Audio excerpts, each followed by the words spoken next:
Aujourd'hui, on s'entretient avec coach Jean-Philippe Gauthier, entraîneur-chef des volontaires du Cégep de Sherbrooke. Coach, comment ça va? Hey, ça va super bien, merci. Merci beaucoup de l'invitation. Bien, merci encore une fois d'avoir accepté l'invitation. On est très heureux de te parler aujourd'hui. Coach, saison 2021, je pense que tu m'avais déjà dit que tu étais très fier de cette édition-là. On en avait parlé en début de saison. Parle-nous de l'édition 2021 de ton équipe. Ben, je suis vraiment content de cette édition-là parce que, veux pas, ça fait comme 2 ans qu'on y travaille. L'année de 2019 qu'on a été off. C'est une édition qui a tellement dû s'ajuster, qui a tellement dû changer de plan rapidement, puis œuvrer dans un monde qui n'est pas tout à fait clair. Puis moi, ce que je tentais, ce que je répétais souvent à mes joueurs, c'est que c'est ça, dans notre division à nous. Dans la division 2, là, on affronte, pas seulement dans notre division, mais au cégep, dans notre réalité, c'est une équipe différente à chaque semaine. Il faut que tu sois capable de bâtir un game plan puis de faire les bonnes affaires cette semaine-là pour gagner. C'est une équipe qui a beaucoup embarqué dans ça, dans ce « OK, là, on essaie de faire ça cette semaine, là, où le nouveau plan, c'est ça. » Ils ont beaucoup embarqué dans ça.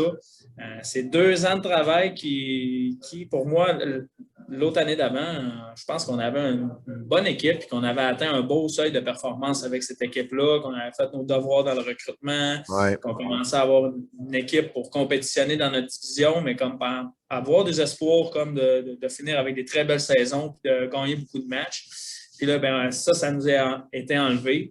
Fait que là, de retour cette année avec ces résultats-là, qui nous font donc du bien au football quand tu vois que tous les efforts que tu as mis dans le processus, dans ta vision, ta philosophie, d'en faire les choses de cette façon-là. Ben là, ça faisait 3 ans que j'avais le programme. La 4e année, je n'ai pas pu le voir où est-ce qu'on était rendu avec ça. Fait que là, d'arriver avec cette édition-là, puis d'avoir ce succès-là, on a une belle saison, 5-3. On a donné des beaux matchs. On est allé jusqu'en demi-finale, jusqu'à toute fin. Ça s'est décidé sur le dernier jeu. Je pense vraiment que là, on peut penser que le programme, avec cette édition-là, a atteint un niveau de performance plus élevé. Là, on a franchi une marche. Puis je suis bien content parce que les petits gars ils ont été quand même challengés cette année là, Nous, on était 2 sections aussi. Là. On avait 2 sections, on rencontrait souvent les adversaires, ça devient émotionnel. Puis par notre situation, là, moi, j'ai perdu mon père pendant la saison, j'ai dû m'absenter à quelques reprises. On avait bien préparé notre staff à cette éventualité-là. Puis même, on l'avait pratiqué pendant l'année. Des fois où est-ce que justement, on planifiait que je n'étais pas là pour que les choses se déroulent bien. Puis on a été capable de le faire, puis on l'a fait jusque dans les séries éliminatoires. Fait que je leur lève mon chapeau. Vraiment. Mis à part ça, qui est coach Gauthier? Puis quelle culture amènes-tu aux volontaires? Quand j'ai pris le programme ici, c'était vraiment pour moi de m'associer avec des bonnes personnes. C'est les étudiants athlètes que je recherche. Au collégial, notre réalité, c'est qu'on est majoritairement 3 ans avec les athlètes, ce qui est quand même assez court quand tu prends le développement qu'ils vont avoir dans ces 3 ans-là. Là. Ils commencent à arriver ici, mais quand ils sortent d'ici, c'est des athlètes complètement différents. Fait que de travailler avec les bonnes personnes, des personnes qui sont motivées par elles-mêmes à performer dans le foot, à faire une belle carrière collégiale, puis de venir vraiment à l'image du staff. Là, oui, c'est beaucoup d'heures, oui, c'est du commitment, oui, c'est des efforts, c'est des sacrifices. Mais tout ça, au bout de tout ça, quand tu l'accomplis, ben, le sentiment de fierté est très, très fort. Ça vaut la peine. Fait que c'est vraiment vers l'être humain qu'on se tourne beaucoup. Là. Quel genre d'être humain on va apporter ici qui va nous emmener à performer, qui va nous emmener à faire juste du football ou presque avec lui parce qu'il est assez autonome dans sa vie, dans ce qu'il fait. C'est un gentleman. Il apporte du bien. Il ne ralentit pas, il apporte du bien toujours. Fait que c'est un peu dans cette philosophie-là qu'on constitue. Puis là, ben, c'est sûr que tu ajoutes tout le temps la notion de compétition et de performance à ça.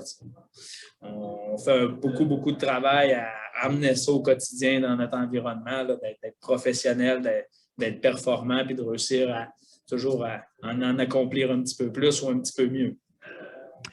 Le cégep de Sherbrooke, en Estrie, bien entendu.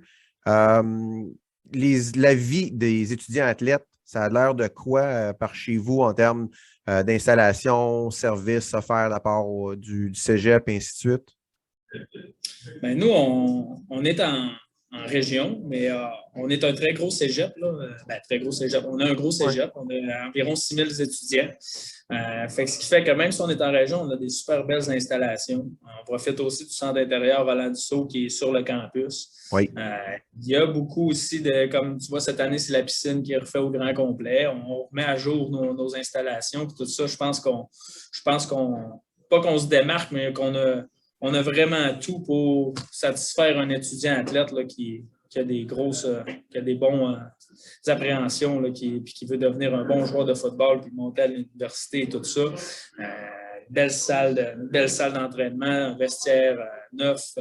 On est vraiment dans un bon environnement. Puis situé dans une ville étudiante. Avec nous, on a 2 universités, 2 cégeps. On a 3 cégeps. Fait que tout est vraiment fait pour les étudiants athlètes ici. Là. Ça bouge beaucoup. C'est une ville très, très vivante avec un beau centre-ville, à la fois vert, mais à la fois très vivant. Puis étudiant, oui, avec un aussi grand nombre d'étudiants dans une région, dans une ville même. C'est sûr que ça donne un côté très dynamique, que ce soit dans tes études, dans le cégep ou à l'extérieur. Définitivement que le cégep, c'est aussi l'école de la vie. Là. Fait que dans quel milieu tu vas être, ça a quand même un rôle. Là. Fait que je pense que moi, je ne viens pas d'ici. Moi, je viens du Lac-Saint-Jean, puis je suis venu jouer au football ici, puis je me suis établi ici tellement que j'apprécie la ville, j'apprécie qu'est-ce que cette ville-là a à offrir. Nice. Parlons académique. Est-ce que le cégep est reconnu pour des volets académiques en particulier chez vous? Bien, vu qu'on est quand même un gros cégep, on a beaucoup, beaucoup de programmes d'études. On voit beaucoup d'étudiants athlètes là, s'en aller vers comptabilité-gestion, des techniques de comptabilité-gestion, de sciences humaines avec administration. Ça, c'est une bonne partie des étudiants athlètes, mais très populaire. On est chanceux. Populaire, c'est ça. Puis avec raison, là, je veux dire, en administration, il y a tellement des beaux métiers dans ça et de l'emploi. Mais on est chanceux d'avoir une belle offre au niveau des techniques. On a la technique policière, qui est quand même une technique appréciée par les gars. C'est sûr que nous autres, on est contents. Après ça, on a les génies mécaniques, génie électrique, maintenance industrielle, qui est un super beau programme, qui est vraiment concret. Puis on est chanceux parce qu'on est dans un cégep où est-ce qu'on met vraiment l'accent sur la pratique. Puis sur le volet, justement, pratique des choses. Fait que quand on va voir les laboratoires de génie mécanique, c'est juste, là, c'est incroyable. Toutes les spécialités, comment il y a des investissements qui sont mis là-dedans pour que les étudiants vraiment voient et travaillent avec qu'est-ce qui se fait de mieux en ce moment. Puis même, je dirais, même dans les labos de sciences naturelles et de sciences humaines, on a des laboratoires assez impressionnants. Fait qu'on a la chance d'avoir pas mal presque tous les programmes d'études que les étudiants athlètes voudraient choisir, là, avec quelques exceptions. Fait que ça fait en sorte que notre recrutement, c'est bon pour nous dans le recrutement parce qu'on peut attirer plus d'athlètes. Fait que ça nous garde performants, puis ça va nous garder performants dans le futur à cause de ça, c'est certain. Parlons relocalisation. Dans le sens où il y a des jeunes qui regardent le podcast et ils me disent moi, je veux m'en aller à Sherbrooke, mais justement, j'arrive du lac, du Saguenay, j'arrive de la Beauce, j'arrive de quelque part. Donc, qu'est-ce qu'on offre comme résidence et services autour pour les étudiants qui décident de se relocaliser? Bien, on a un service de résidence au cégep. Il est au-dessus de la cafétéria. C'est une tour qui est vraiment en hauteur avec une vue incroyable sur la ville. avec des prix vraiment, vraiment abordables. Ce qui est le fun de ces résidences-là, c'est que justement, tu descends au niveau de la cafétéria, puis tu as des réseaux de tunnels qui vont relier le plus gros pavillon sportif, le plus gros pavillon académique, puis ensuite le centre sportif. Fait que les gars voyagent des résidences jusqu'au vestiaire de football à l'intérieur pendant toute la session d'hiver. C'est quand même assez agréable. Fait que ces infrastructures-là sont quand même attirantes, mais c'est une ville étudiante ici. Là. Fait que la majorité des joueurs qui vont venir dans nos résidences, souvent, vont faire 1 ou 2 ans. Ensuite de ça, ils vont aller dans un appartement, une chambre à louer. Ils vont se faire un appart avec d'autres joueurs de foot. Puis, ben, ça fait en sorte aussi que nous, il y a toujours des places disponibles dans les appartements à chaque session. Fait que les nouveaux joueurs qui cherchent des appartements, des fois, bon, c'est sûr que c'est attirant parce qu'à 3 ou 4, ben, ça devient moins cher même, puis tu as beaucoup plus d'espace puis beaucoup plus de liberté. Là. Mais ce n'est pas un problème. Il y a des appartements, je veux dire, à tous les jours de l'année, tu peux trouver un appartement proche du cégep. Sinon, ben, l'autobus est gratuit pour les étudiants du cégep. Fait que les joueurs s'en vont dans des loyers encore moins chers, plus abordables, un petit peu plus loin, mais ils prennent une rue que 1, 2 ou 3 routes d'autobus qui passent. Fait que tout le monde en a pour qu'est-ce qu'ils cherchent. C'est vraiment pas un problème. On va parler football maintenant, coach. Ouais. Comment est-ce que tu vas nous décrire ta philosophie de recrutement? Bien, comme un peu, je suis allé un petit peu tantôt là, parler de ça, sur la personnalité des joueurs. Ça, définitivement, là, la personnalité des joueurs, l'attitude des joueurs. Mes premières questions souvent, c'est hey, est-ce que c'est un teammate qui est apprécié des autres joueurs? Est-ce que c'est un joueur qui est facilement coachable de la part des entraîneurs? Pour savoir qui j'apporte dans mon vestiaire, qui j'apporte dans ma business. Rendu là, pour nous, c'est notre vie. Là. Fait que m'associer avec les bonnes personnes, c'est vraiment là. Académiquement, c'est sûr qu'on fait toujours le tour de ça pour savoir quel plan académique cet étudiant-là en particulier va avoir de besoin. Parce que pour moi, que tu rentres en technique ou que tu rentres en tremplin deck, on n'a pas de problème. L'important, c'est qu'on ait un plan pour les années que tu vas venir ici, puis qu'est-ce que tu veux avoir accompli au bout de ça. Ensuite de ça, bien, nous ici, on a une API, une aide pédagogique individuelle qui est attitrée au football, qui rencontre tous nos joueurs, qui fait le parcours avec eux, puis qui fait le suivi à l'année avec eux. Fait qu'aussitôt qu'il y a des échecs à un cours ou un cours en voie d'échec, sont rencontrés par un API, sont amenés dans des périodes d'études et tout ça. On a un cégep qui offre beaucoup de centres d'aide, qui offre beaucoup de services parce qu'on a beaucoup d'étudiants. Fait qu'on dirige nos joueurs dans cette équipe de travail-là. Fait que ça se passe super bien. Là. Fait que le plan académique, c'est un volet, c'est sûr, très, très, très important, mais c'est l'encadrement qui va suivre avec ça. Après, ben, c'est le niveau foot. Ben, c'est sûr que ça prend le niveau pour jouer dans Division 2. C'est peut-être pas à ta première année, peut-être que tu as besoin de développement. Ça, c'est notre travail. Fait que quand il reste le football à faire, ça ne m'inquiète pas. Pour moi, déjà que tu es un bon être humain, apprécié de tes coachs, apprécié de tes joueurs, puis tu es prêt à avoir un beau potentiel dans notre division, puis d'être autonome dans ton académique puis dans ta vie, bon, ben, définitivement, tu es un bon candidat pour venir exceller au football ici. Ça, c'est sûr. C'est certain comme tous les autres coachs, on apprécie beaucoup le talent. Ça, c'est certain. On n'a jamais assez qu'on m'a dit à plusieurs reprises. C'est ça. On en veut, mais on apprécie encore plus les gentlemen qui ont du talent et les bonnes personnes qui ont du talent. Ça ressort souvent, ça là aussi. Coach, les volontaires, pendant la saison, ça a l'air de quoi l'engagement qu'on exige de eux en termes de nombre de pratiques, nombre de séances vidéo, gym, activités additionnelles. Et puis, deuxième volet de ma question, ton off-season pendant l'hiver, ça ressemble à quoi? OK.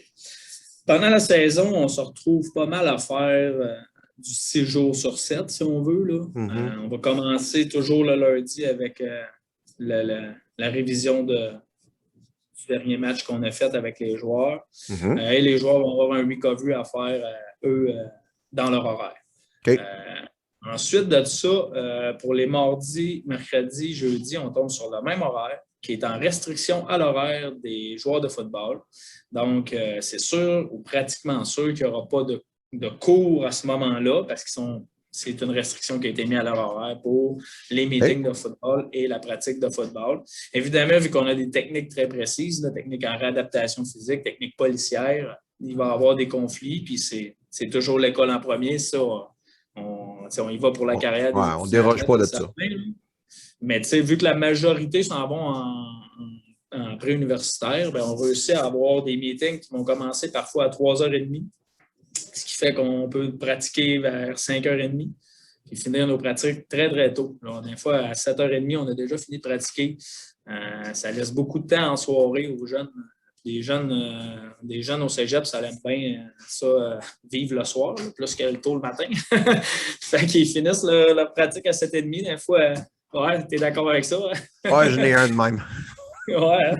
Fait que l'avantage qu'on a dans cette formule-là, c'est que leur reste du temps pour se faire de la bouffe, pour voir leur blonde, pour étudier, pour préparer la journée d'après. Ouais. Notre vidéo sort tôt dans la soirée, puis souvent ils commentent la soirée même. Fait qu'ils finissent la soirée en regardant la vidéo de la pratique.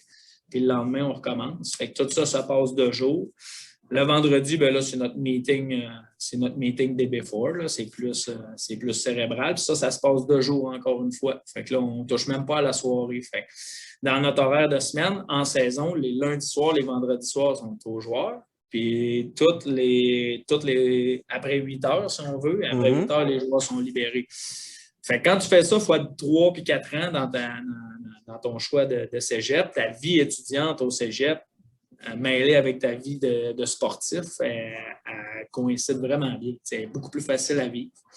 Fait que ça, je pense que c'est comme ça qu'on réussit à aller chercher une couple de joueurs qui maintenant ne veulent pas, pas qu'ils ne veulent pas, ils veulent mettre beaucoup de temps dans le football, mais ils veulent aussi goûter à tout ce qui est alentour de ça. On cherche un ballon. C'est ça. Ils veulent pouvoir aller s'amuser là, ils veulent pouvoir être multisport et faire du basket en même temps.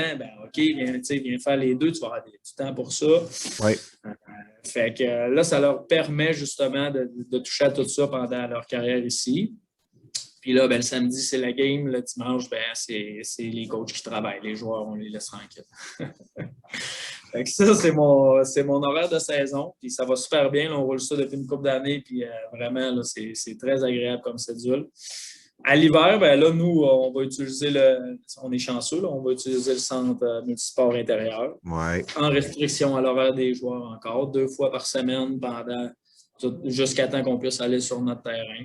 Fait que le développement football peut se faire à l'année, même si au début, on le concentre plus à l'entraînement, la remise en forme, les fondamentaux de football, etc. Mais on y va avec quand même, on touche à du turf 2 fois par semaine. Fait qu'on rajoute 3 muscu à ça. Puis les gars, ils ont un entraînement très complet là, pendant tout l'hiver. Puis évidemment, à ça, il va s'ajouter les périodes d'études si tu en as besoin. Puis ça, on marche vraiment, là, c'est un code de couleur. Fait que si tu es vert, tu n'as pas de période d'études, tu fais tes études, on va faire du football avec toi, mon homme. C'est bien correct. Si tu nous permets ça, on va le prendre. Puis là, aussitôt qu'on, à toutes les 3 semaines, on fait les suivis, hop, tu deviens jaune ou tu deviens rouge. Mais là, on t'intègre dans les centres d'aide, dans les périodes d'études. Fait que ça s'ajoute à ton horaire. Ça s'ajoute à ton horaire, mais c'est individualisé à toi-même. Fait que on ne fait pas beaucoup de périodes obligatoires à toute l'équipe. OK. Parce qu'avec 70 joueurs à peu près dans Bâtisse, je considère que là-dedans, il y a un écart type qui a besoin d'être suivi très fortement, un qui a besoin d'être encadré, puis un qui est très capable de faire des études collégiales, autonomes, puis s'occuper de ses affaires, puis que je ne consomme pas de son temps pour me sentir bien. C'est un peu comme ça que je le vois. C'est une pondération qui s'en met pas mal étalée sur tous les programmes. Là. Ouais. On va parler recrutement ou besoin pour 2022. Séance de recrutement commencée. Qu'est-ce qu'on cherche à aller chercher là, pour les volontaires? Définitivement que la ligne à l'attaque, c'est toujours un des gros enjeux par la rareté des bons joueurs qui sont sur la ligne à l'attaque. Moi, là, ça fait quelques années que je travaille très fort toujours dans le recrutement de la ligne à l'attaque et qu'on met beaucoup de temps à réussir à dire qu'on walk the talk quand on dit qu'on va s'occuper d'eux autres. Ouais. On dit tout ça à tous les joueurs de ligne à l'attaque. Ah, nous autres ici, c'est les O-line qu'on aime le plus. Mais qu'est-ce qu'on fait pour eux autres? Fait que moi, je suis vraiment allé dans les dernières années. Là, on a investi dans des casques, les meilleurs casques qu'on pouvait acheter sur le marché pour les joueurs de ligne, les meilleures épaulettes qu'on pourrait leur acheter. Là. Après ça, on a acheté de l'équipement Bentley parce que notre coach de technique d'O-line utilisait ces techniques-là. On a acheté pour toutes les O-line. On est tout le temps à l'affût de qu'est-ce qu'on peut aller acheter soit comme matériel ou soit comme entraînement. Cette année, on met vraiment, avec l'arrivée de Julien Marquis en coach à temps plein avec nous, ça, ce qui est un très, très gros ajout là, en 2021. Il aurait été fou de ne pas passer là-dessus, mais avec son arrivée, qui vient jouer le rôle d'assistant entraîneur-chef puis gérer tous les dossiers avec moi, on va séparer l'entraînement des skills puis des O-line. Pour peu que les O-line viennent dans des courses, dans le gymnase, courir des 40 verges pendant qu'on est équipé en malade dans la salle de muscu pour développer des O-line. Bien là, on va se séparer, on va individualiser l'entraînement des joueurs de ligne offensive en particulier, puis leur en donner. Fait que ça, c'est sûr que c'est toujours un gros élément du recrutement quand tu réussis à avoir des bons lignes qui s'ajoutent à ton programme. C'est tout le temps des grosses victoires. Sinon, mais je te dirais qu'on est vraiment dans une belle année en tant que programme. Fait qu'on a besoin de ramener des bons joueurs, quelques bons joueurs à toutes les positions, mais sans plus. On n'est pas en péril dans une position en particulier. On a des numbers à peu près partout. On a des finissants partout. Fait qu'on voit vraiment le recrutement des années antérieures, puis de ne pas avoir un creux de vague, de ne pas avoir vraiment une position où on n'a pas réussi à aller chercher qu'est-ce qu'on voulait. Fait que pour moi, c'est une équipe en santé qui est prête à accueillir comme de la compétition et de la performance. Fait que je suis très satisfait. Et j'ai très hâte d'avoir qui va joindre à nous cette année. Ben, justement, si on a un message à envoyer à ces jeunes-là qu'on commence à convoiter, qu'est-ce qu'on leur dit? Je vais prêcher pour ma paroisse en parlant un petit peu de la Division 2. Il peut être boudé de certains joueurs talentueux parce qu'ils veulent jouer en Division 1, c'est certain. Je pense que dans ton choix de cégep, il faut aussi beaucoup que tu inclues la division parce que c'est une des seules, c'est pas mal la dernière fois, si ce n'est pas la seule fois où tu vas pouvoir choisir une division pour jouer. Sur de ça, tu vas aller universitaire. Si tu restes au Québec, c'est toutes les meilleures. Ouais. Et tout le monde est pareil. Là. Moi, j'ai été là, j'ai coaché là pendant quelques années à temps plein au Vert-et-Or, puis c'est ce que je voyais. Mais quand j'allais recruter, j'adorais aller recruter en Division 2 parce que le niveau de jeu est très, très solide là, en Division 2. Là. Les jours de match, ça joue au foot. Parfois, là, c'est vrai que c'est la profondeur qui n'est pas pareille comme Division 1. C'est exactement ça qu'on dit, oui. Ceux qui sont sur le terrain game day, ça joue du gros football. Fait que c'est là qu'on voit parfois des athlètes. Je vais prendre notre corps arrière cette année, Samuel Goulet-Ménard, qui est arrivé ici et qui va sortir avec un très, très beau highlight de sa première année. Qui aurait probablement été patient s'il avait été en Division 1. Très excellent joueur, mais juste par le timing, le niveau, là, il va être en Division 1. Évolue en Division 2. Puis le même discours est pareil pour moi en Division 2 puis Division 3. Il y a du beau calibre en Division 3. En Division 2, pour le voir depuis quelques années dans une division qui est tellement serrée que pas cette année, mais les autres années d'avant, les 3 dernières fois, on était en bris d'égalité. 2 années que ça allait à la 6e, voire même la 7e règle d'égalité pour savoir le 8, 7 puis 6, ils finissent où? Tu finis de ne pas faire les playoffs à faire les playoffs chez vous. Fait que c'est une division qui est tellement compétitive. Ouais. Des upsets à toutes les semaines que le challenge de jouer dans cette division-là, il est bon. Puis les opportunités pour des joueurs talentueux d'accumuler de l'expérience de game avant d'aller universitaire doit, selon moi, être considéré un petit peu plus. Mais rendu là, c'est aussi notre travail dans le recrutement de bien se vendre et de signifier ça. Mais je pense que c'est un conseil qui vaut la peine d'être donné à tout le monde. Peu importe tu t'en vas dans quelle division, prends en considération que c'est la dernière fois que tu vas pouvoir choisir une division pour ton niveau de jeu et tes opportunités à jouer. C'est mon conseil. Excellent conseil, coach. Coach Gauthier, merci beaucoup pour ton temps. Encore une fois, merci de prendre le temps de t'asseoir avec nous et discuter. On te souhaite la meilleure des chances pour ta session de recrutement, ton off-season, puis on se reparle bientôt. Oui, certainement. Un gros merci encore. Hein.